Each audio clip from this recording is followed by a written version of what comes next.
Welcome to Canada's podcast. Welcome, Muraly, to Canada's podcast. Great to meet you. As we said in our little preamble, I have lots of background in the higher education space, so I'm really looking forward to this.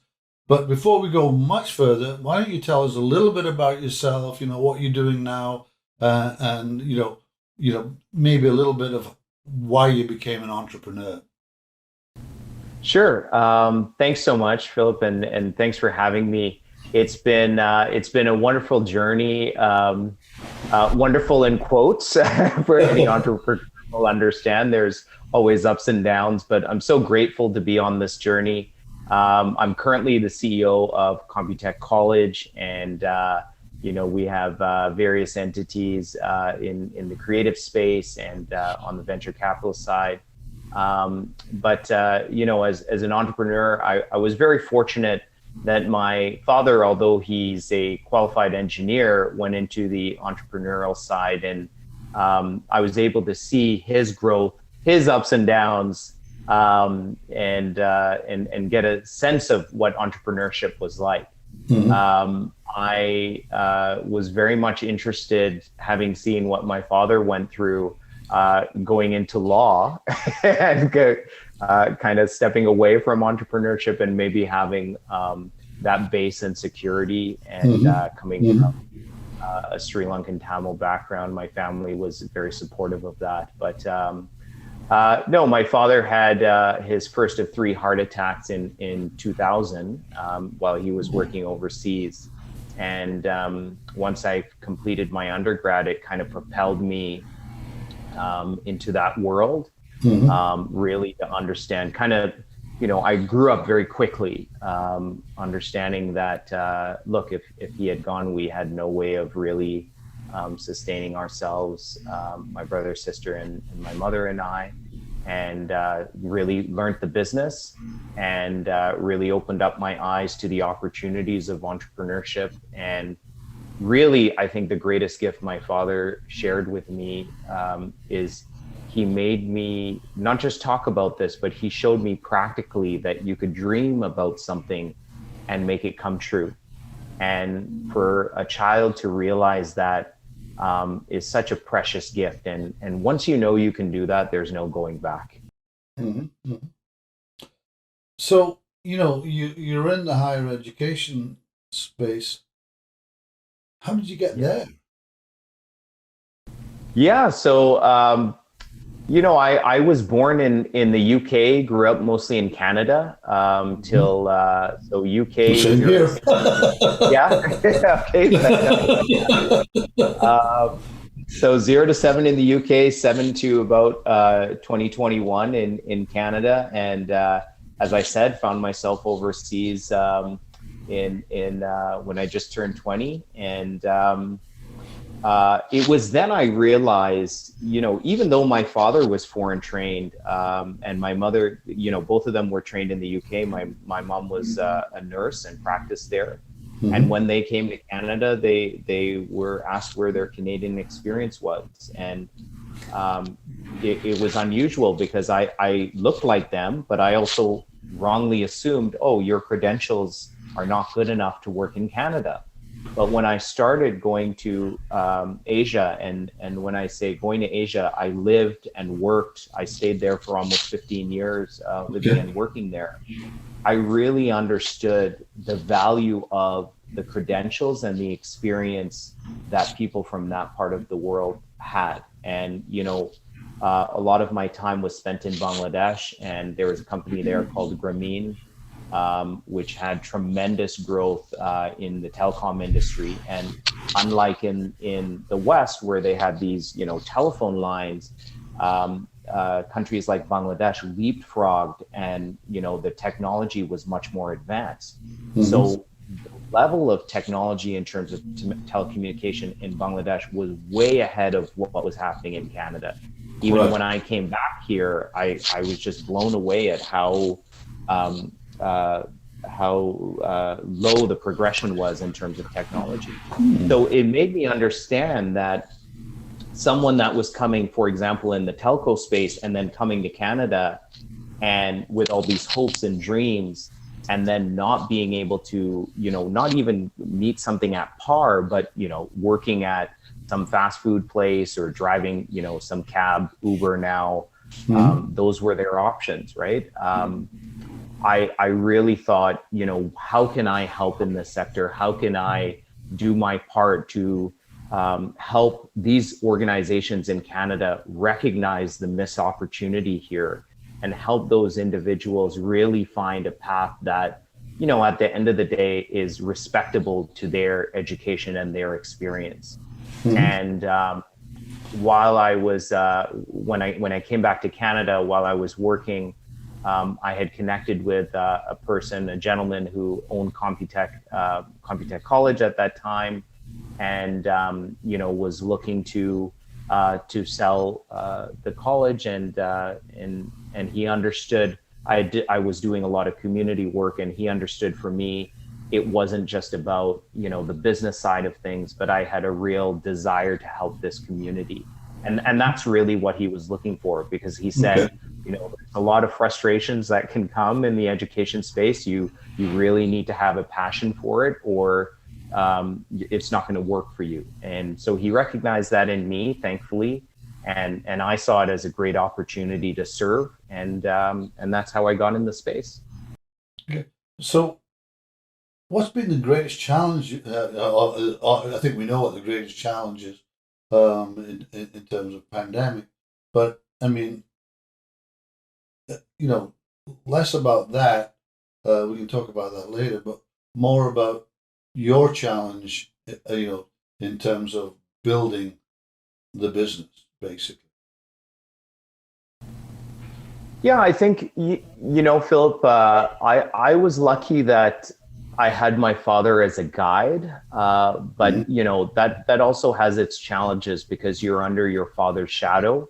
And I also was put in a lot of responsibilities at a very young age. As I mentioned, I was there in my 20s, and leading organizations and managing organizations with quite a high revenue and a number of staff members. And going from the opportunities that I had in Asia and then coming to Canada and starting something net new, taking an organization that was already built and then doing that transformation, challenging in for anyone. Specifically, some of the challenges, I think, was, really finding the right team, and there's no good or bad in terms of the performance of individuals, but you really have to be unified in your vision. And when you don't have that, that can either end in a bad way. I mean, you can be ruthless and just cut people out, or you can help find them better opportunities, or you can help them, develop within the organization. And, I think that comes with the understanding that it's not a dictatorship, it's a team. You're going to be successful in any organization based upon how unified you work as a team, right? How everyone's aligned with the vision. And sometimes it's not about the person, in terms of their intellectual capabilities. It really comes down to their attitude and their desire to work, their work ethic. And if anybody has that, I'm willing to put in the time and effort, and we'll figure things out as a team. So identifying those people who believed in me in terms of my leadership, identifying those people who had the right attitude, that takes time. And, you need the financial support at the same time to, go through that process. So there was a lot of challenges.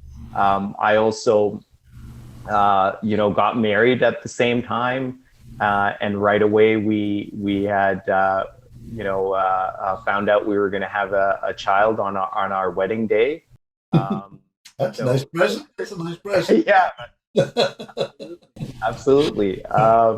But in the same token, we were on the business side. I was burning through money, and at one point, my wife was the only support financially for us. And that was a struggle, being pregnant, having a child, worrying about all these things. It was definitely a journey. But you have to stick to the vision, believe in what you're doing, and I think the previous owner said it right. You have to have a passion for what you're doing, and I really believed in the service. Okay. And yeah, that I think the team believing in that really helped. So, I mean, I mentioned the challenge. I mean, higher education in general has had, I mean, obviously in the last, 15 months has had to pivot massively. Yeah. How have you managed that pivot? What kind of things have you done to keep the lights on? I guess that might be the best way to describe it. Yes. Yeah. You know, it really comes down to the team. We had a major focus on ensuring that the team members we have understood the customers. At one point, they were our customers. So, if I go back to the college example, we hired a lot of our students, and now they're at senior levels at the decision making level. Okay. So that was a key factor. The other thing, it comes down to your passion, your work ethic, and your desires, right? Understanding that we're all in this together. We did a lot of communication sessions. It was really tough to have that. There's a lot of communication that happens at that water cooler moment. It doesn't always happen in a formal meeting. So how do you get that on Zoom meetings, when you have a formal Zoom meeting? So we had to figure out what worked for us as a team. We do quizzes that are not work related at all. And people team up, and there's some competitive fun there. There's, mental health was a big topic. So we were very open about the challenges we were going through. I grew up in a business environment, from what I learned in business school and around, my father and that generation of, you need to be tough. It's all about the profits, don't show weakness. People can jump on that. And, especially in this pandemic and the community that I serve, I think it's about being open. In fact, I know it's about being open. It's about sharing your failures, sharing your vulnerabilities, because that brings you closer as a team, and people then are also open to share their vulnerabilities, and we can support each other.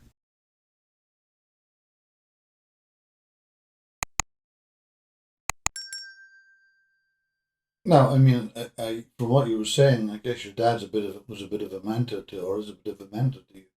But what's the best piece of advice you've ever received that you keep on using in your business? That you it just it it's just something you fall back on because it's great advice. I I think it's really, someone once told me you just have to be there. I think one of the biggest challenges that I find from people who are, thinking about entrepreneurship, I think if you're thinking about it like that, you just got to start doing it. Mm-hmm. And especially for entrepreneurs, we learn, you have to build that habit about failing. You're going to fail, and learning quickly from your failures. Mm-hmm. And again, as you identified, Philip, like my father still remains my greatest mentor. I get a lot of guidance from him. He's, pretty much relaxing at home right now, and, focusing more on our foundation side. Mm-hmm. But still always a constant call for me, a daily. And, I'm always connecting with him, and he's a friend. Really, that's the relationship that we've built, which we treasure. Mm-hmm. But he's an engineer, but he went into the film business. We went into garments manufacturing. We went into real estate. He didn't know any of those things, but he put himself in that situation, and he developed it. And other entrepreneurs and other leaders that I've spoken to in different industries say the same thing. Everyone has this fear of jumping in. You just have to jump in and have the confidence to know that you're going to figure it out. I'm interested. You brought up in the UK. You lived in Asia. Yet here you are in Toronto, running a business. Well, why? You gotta run a business in India. You gotta run a business in the UK. Yes. Why here? I love Toronto. I think there are some amazing things happening. For example, in India, I think the excitement there is great. But Mm-hmm. I love Toronto, Philip, because I know Toronto is unique in the sense that there's still ways to grow here, but in Toronto, you can go in a boardroom and it's so diverse. There's people from so many different communities. Whereas when I was in Bangladesh, the majority of people were Bangladeshis. When I was in India, it was majority, people from that specific state. When I was in Malaysia, it was majority Malaysian. But in Toronto, it's different perspectives, different age groups, and diversity is strength. And I truly believe when we're in these conversations in Toronto, that learning that we take can help a lot of the challenges that we have in a lot of different sectors. Mm-hmm. And in a nonprofit that I'm involved in, there's so many great organizations around the world that look to do whatever relief efforts or support efforts in this country. But what we've been able to do with our nonprofit is connect the diaspora back to their homeland. That's and great. that really happens in Toronto, right? If you're going back to your home country and you speak the same language, you benefit because you're connecting with your identity. You get to explore your homeland, where your ancestors came from. You may decide to stay there, you may not, but it's an enriching experience for you.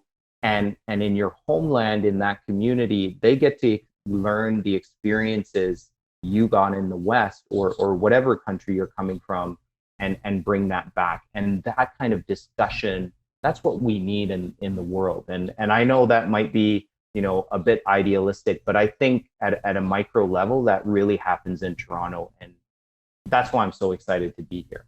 Yeah. So let's get away from the philosophical stuff, okay? Sure. Into some things, some kind of cute little ideas. If you weren't doing what you're doing now, what would you be doing instead? Ooh. That's a great question. I really, really love what I'm doing. Before I answer your question, I really love what I'm doing. It's really difficult for me.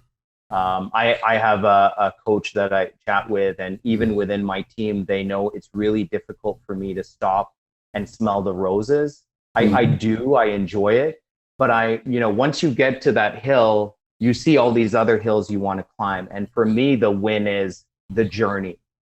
Being in this life, it's exciting to jump on this opportunity and go for it. That's the win for me as an entrepreneur. So I honestly couldn't see myself doing anything else, but I recently was telling my wife, I will always do these little things. And, we have our family foundation. I would love to focus on that. But music is a big passion for me. I would really love to dive deeper into music and really, I don't know if it's composing or singing, but somewhere involved in music.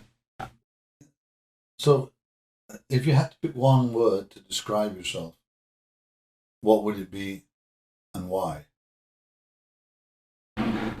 I didn't expect all these tough questions, Philip. Okay. The good ones. Yes, they are very good ones. One word to describe myself. I would say a dreamer. Um, Okay. why would I say that?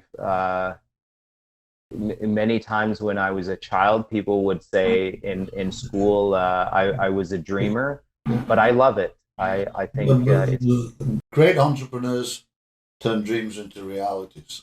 yes. That's my view. So it's good to be a dreamer. You know, uh, this is a fun one. Are you a morning or a night person? I ask everybody this.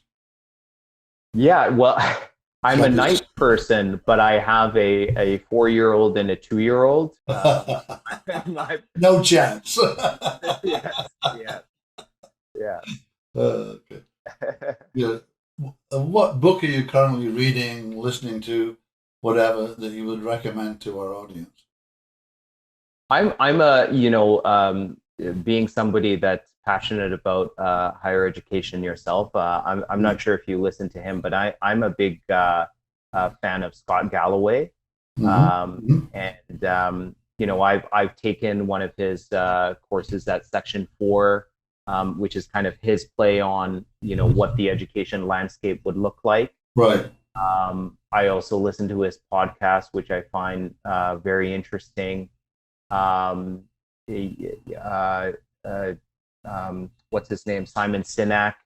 That's been very important to me because a major focus for me, the first focus as an entrepreneur is really to sustain the business. Make sure your cash flows are there, and then as you attempt to scale, one is okay, great. You want to scale. You want to ensure that you're getting your business, your product and services right. But the other thing with scaling is you want to have the right team. And for us, there was a point where each one of my team members, I knew exactly what they were doing that weekend. And I remember a couple of years ago, an employee walked by me, and I interview everyone, I meet everyone that joins our team, but I didn't have that intimate relationship with that person, and it kind of hit me. I have no idea what that person is doing this weekend, and I'm not like micromanager that I'm talking about this in terms of our relationship with our team. But as our team grows, you kind of lose that. So how do you keep that intimacy, that vibe? And I think people like Simon Sinek speak about that well.